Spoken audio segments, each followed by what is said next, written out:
So that is my presentation in case anyone has any questions. Thank you. All right, thanks, Garrett. So now we're open for council discussion. Councilmember Younger. Yes. First of all, Garrett, this is probably most of your workload for the year, this thing. You don't have to answer. It's a tremendous amount of work. So I'll be honest with you. There's about 350 pages in this packet. I got through the first 200. I started glossing over. I have particularly interest in this. I live on the shoreline, so I feel an extra obligation to make sure that I'm covering this for other shoreline owners as well.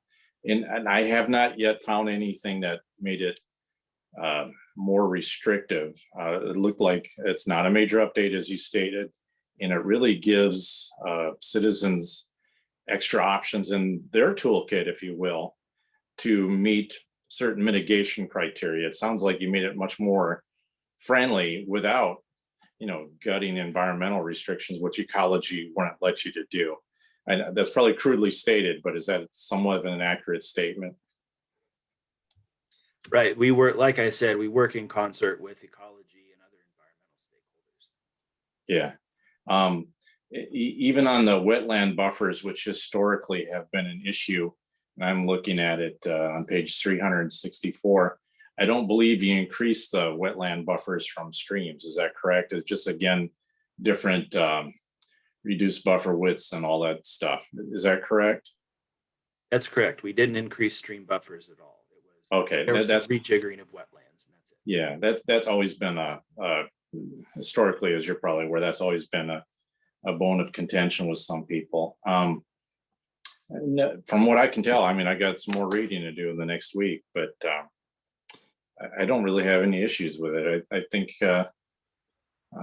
it's a nice fine balance. You got Department of Ecology putting their set of eyes on it, and then I think I've heard over the years complaints about, oh, the city's making me do this, I'm rebuilding this house, and I think you've listened to the citizens, Andrea and company, and have worked within the framework that you have to work in and come up with some win-win situations. Again, that's what I've seen so far, but I still got another 150 pages to read. So thank you.